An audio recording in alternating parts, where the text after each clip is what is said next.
નમસ્કાર દર્શક મિત્રો, જંબુસર ન્યૂઝમાં આપનું હાર્દિક સ્વાગત છે। આજના સમાચાર।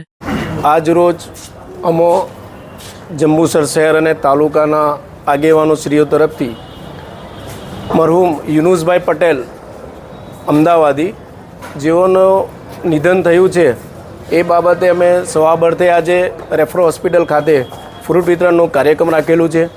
જેઓ યુનુસભાઈ પટેલ જેઓ દરેક સમાજ માટે એક પ્રેરણારૂપ હતા, જે બીવીએફના પ્રમુખ પણ હતા ચેપ્ટરના, અને ફેઝ ચેરિટેબલ ટ્રસ્ટના પણ પ્રમુખ હતા, ગુજરાત પ્રદેશ કોંગ્રેસના ઉપપ્રમુખ હતા। સમાજ માટે એમણે ઘણી સમસ્યાઓ માટે, જે શિક્ષણનું હોય, એજ્યુકેશન લેવલ પર હોય કે દરેક ક્ષેત્રે સમાજ સુધારણા બાબતે પણ યુનુસ પટેલે ઘણા કામો એવા કર્યા છે કે આજે સમાજ એમને યાદ કરે છે।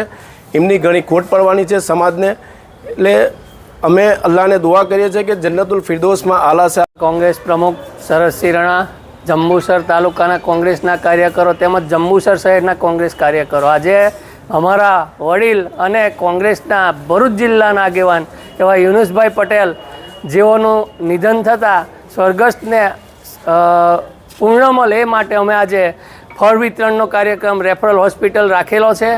એમને સમાજ ઉપયોગી ઘણા કામો કર્યા છે અને અમારા રાહબર આજે અમારી વચ્ચે રહ્યા નથી, તો એમને આત્માને શાંતિ મળે અને એમને પૂર્ણ મળે એ માટે આજે ફળ વિતરણનો અમે કાર્યક્રમ રાખેલ છે।